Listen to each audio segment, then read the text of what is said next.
প্রত্যেকটা মানুষের জীবনে বহুত কিছু চাওয়ার পাওয়ার থাকে। আমার এই ছোট্ট জীবনে একটা চাওয়ার আছে, সবচেয়ে প্রিয় চাওয়া যেটা, সেটা হলে আল্লাহর সাথে একটু কথা বলবো। এই আশা নিয়ে মনে করেন যে আইজও আছি, কিন্তু আল্লাহর সাথে যে কিভাবে কথা বলবো সেই রাস্তা বা সেই সন্ধান আমি আইজও পাই নাই। আল্লাহর 4খানা আসমানি কেতাব, তাওরাত, জব্বুর, ইনজিল, ফোরকান, এর ভিতরে আল্লাহর 10,000 নাম, 9,900 নাম বলে 9,999 নাম হলে জাহের, এক নাম গোপন। জানি না সেই নামটা তার কি গোপন আছে, কোনটা গোপন রাখছেন তিনি।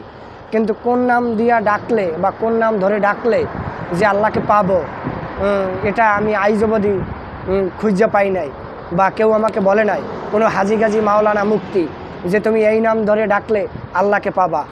কোনো মাওলানা মুক্তির কাছে যদি প্রশ্ন করি, আপনি এত যুগ যুগ ধরে নামাজ পড়ছেন, আল্লাহকে কি একবার দেখছেন? বলে যে না, আমি আল্লাহকে দেখি নাই।